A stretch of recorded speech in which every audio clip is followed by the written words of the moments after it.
झटक कर जुल्फ जब तुम एलडीएल कोलेस्टेरॉल को कम करती हो, अच्छा लगता है हिला के होठ जब भी एचडीएल कोलेस्टेरॉल को तुम बढ़ाती हो, अच्छा लगता है। अब तो आप लोग समझ ही गए होंगे एलडीएल कोलेस्ट्रॉल इज़ बैड, क्योंकि जो भी होता है जनहित में जारी होता है और लाभदायक होता है, तो एलडीएल इज़ बैड, एलडीएल को कम और एचडीएल को बढ़ाना है। तो आज मैं आपसे बात करने जा रहा हूँ अबाउट हाइपोलिपिडीमिक ड्रग। सबसे पहले लाइपोप्रोटीन्स बेसिकली होते क्या हैं। Lipoprotein is a large macromolecular complex composed of lipids and proteins. नाम क्या है? लाइपोप्रोटीन्स। तो it is a complex that is composed of lipids and proteins that transport poorly soluble lipids, which are primarily triglycerides, cholesterol, and fat soluble vitamins through body fluids। Body fluids कौन से? Plasma, interstitial fluid and lymph, to and from tissues. मतलब lipoproteins are large macromolecular complexes composed of lipids and proteins that transport poorly soluble lipids through body fluids to and from tissues. Functions: they play an essential role in absorption of dietary cholesterol, long chain fatty acids, and fat soluble vitamins. Number 2 function: transport of triglycerides, cholesterol, and fat soluble vitamins from the liver to peripheral tissues.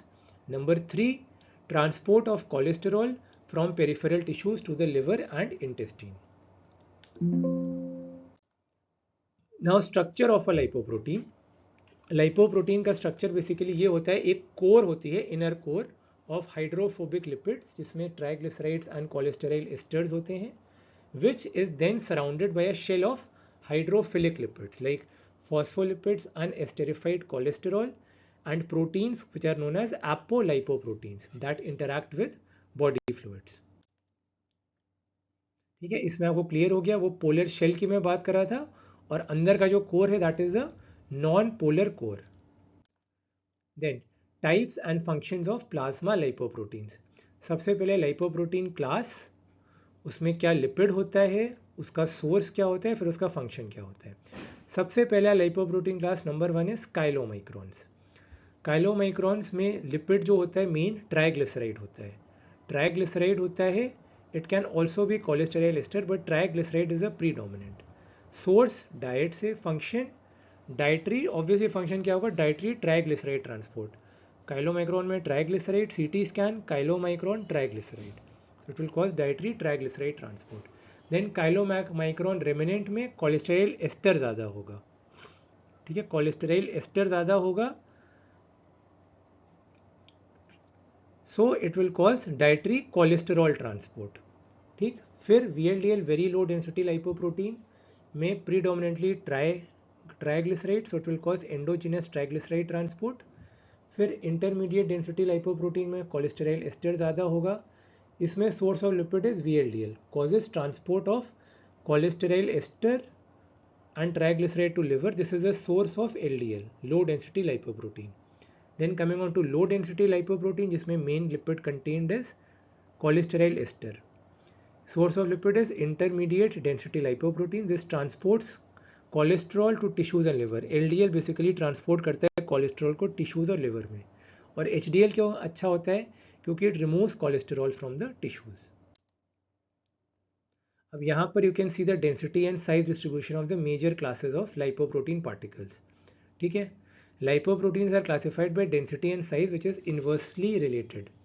ठीक है, जितना high density होगा, density high है तो size उतना ही छोटा है, इन्वर्स रिलेशन है।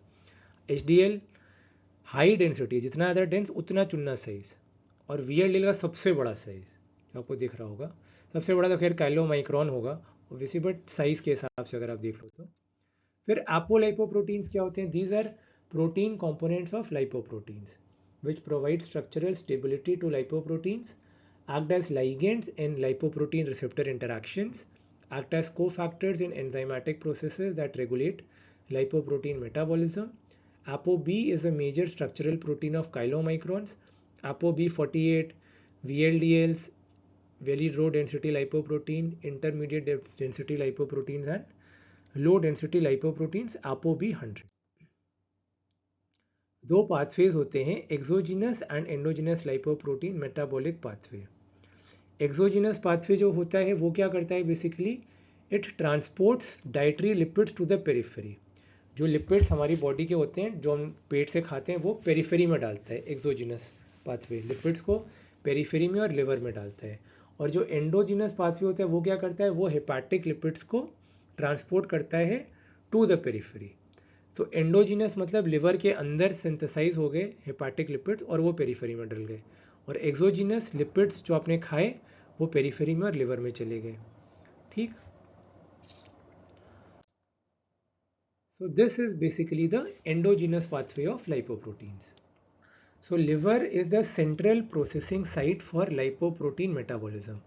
अब सबसे इम्पोर्टेंट सवाल कि भला लिवर के अंदर जो कोलेस्ट्रॉल आता है वो आता कहाँ से, तो उसके 3 सोर्सेज होते हैं। सबसे पहला from biosynthesis by acetyl coenzyme में, बायोकेमिस्ट्री में आप पढ़ चुके हैं पूरा पाथवे। नंबर 1 एसिटाइल कोएंजाइम में से कोलेस्ट्रॉल लिवर को मिल सकता है। नंबर 2 कोलेस्ट्रॉल मिल सकता है लिवर को from LDL. There is endocytosis of LDL, endocytosis of LDL. Exoendocytosis मैं आपको बता ही चुका हूँ। So endocytosis of LDL, LDL अंदर आएगा, एलडीएल रिसेप्टर पे बाइंड करेगा और ये अपने साथ एलडीएल रिसेप्टर एलडीएल पे बाइंड करके चिपका करके एलडीएल रिसेप्टर पे चिपक गया और ये एलडीएल रिसेप्टर आके कोलेस्ट्रॉल को ट्रांसफर, लो भैया कोलेस्ट्रॉल, तो ये कोलेस्ट्रॉल सिंथेसाइज कोलेस्ट्रॉल को ले आएगा लिवर के पास। और जो तीसरा हमको मिलता है वो हमको मिलता है खाने से, डाइटरी कोलेस्ट्रॉल वाया काइलोमाइक्रॉन रेमिनेंट्स। ठीक है, तो ये 3 सोर्सेज होते हैं जिसकी वजह से कोलेस्ट्रॉल लिवर के अंदर आता है। अब बात करते हैं ट्राइग्लिसराइड्स की। ये भला ट्राइग्लिसराइड्स कैसे बनते हैं और ये लिवर के अंदर कैसे आते हैं। They are basically fatty acid से डिराइव होते हैं triglycerides and they enter inside the liver. अब जैसे मेरा कंप्यूटर बना है, इसको मैंने असेंबल किया। कैसे असेंबल किया, मदरबोर्ड, सीपीयू, फिर मैंने इसमें रैम लगाई, हार्ड डिस्क लगाई, तो मेरा कंप्यूटर पूरा असेंबल होकर रेडी फॉर फंक्शनिंग हो गया। सो इसी तरह से जो वेरी लो डेंसिटी लाइपोप्रोटीन्स होते हैं ये कैसे बनते हैं, पैक्ड, इससे आप याद रख सकते हो PACT, P से फॉस्फोलिपिड्स, ठीक है, P से फॉस्फोलिपिड्स, A से apoproteins, primarily apoprotein B100, apoprotein C1 and apoprotein E, C से कोलेस्टेरॉल कोलेस्टेराइल एस्टर्स और T से ट्राइग्लिसराइड। ये सब मिल करके असेंबल कहाँ पर होते हैं, ये बहुत इंपॉर्टेंट है। इस असेंबल होते हैं इन द एंडोप्लाज्मिक रेटिकुलम, जिसको कहा जाता है माइक्रोसोम्स। तभी आपको याद होगा माइक्रोसोमल एंजाइम्स मैंने बताया था ना, CYP3A4 और वो सब एंडोप्लाज्मिक रेटिकुलम में होते हैं, तभी वो उसका नाम होता है माइक्रोसोमल एंजाइम, क्योंकि they are present in the endoplasmic reticulum. और दूसरी के कहाँ पर इनकी असेंबली होती है, Golgi bodies, Golgi bodies and the endoplasmic reticulum. अब इन चारों की मदद से जो VLDL बन जाता है यहाँ पर, this gets into the circulation. Clear है सबको ये पाथवे अब तक।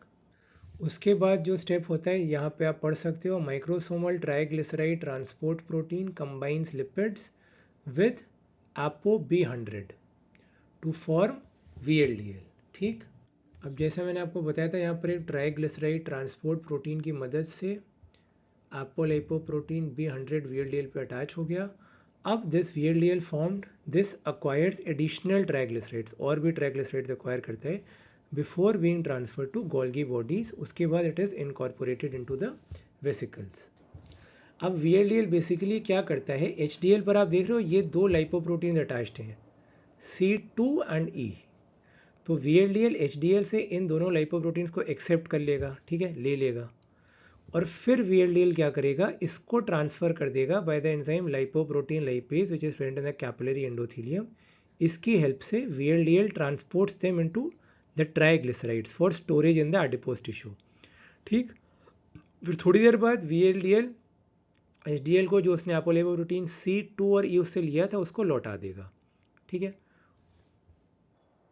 अब जो VLDL में से ट्राइग्लिसराइड और एपोलाइपोप्रोटीन्स निकल गए, हमने VLDL देखा इसमें ट्राइग्लिसराइड निकल गए और एपोप्रोटीन्स भी हट गए। ठीक है, इसने HDL को वापस कर दिया। अब जो VLDL जो बचेगा that is LDL plus IDL, intermediate density lipoprotein and low density lipoprotein. ठीक है, so now VLDL is basically transformed into low density lipoprotein and intermediate density lipoprotein. अब जहाँ जहाँ पर भी एलडीएल के रिसेप्टर्स प्रेजेंट होंगे वहाँ वहाँ जा कर के एलडीएल उठा करके कोलेस्ट्रॉल को चिपका के आ जाएगा। So LDL will stick cholesterol on all the LDL receptor, जिसको कहते हैं हम एलडीएल कोलेस्ट्रॉल, जिसकी मैंने स्टार्टिंग में बात करी थी। So LDL cholesterol will bind to all the LDL receptors. ठीक है, इससे बेसिकली एलडीएल का काम ही ये होता है, वो कैरी करता है और जा करके जमा कराता है, जहाँ जहाँ भी एलडीएल रिसेप्टर्स प्रेजेंट होंगे वहाँ वहाँ उस कोलेस्ट्रॉल को जमा कर देगा। ये कहाँ होते हैं? पेरिफेरल टिश्यूज़ में होते हैं, लिवर में होते हैं, and LDL cholesterol is also present in the atherosclerotic plaque। अब आपसे बात करने जा रहा हूँ अबाउट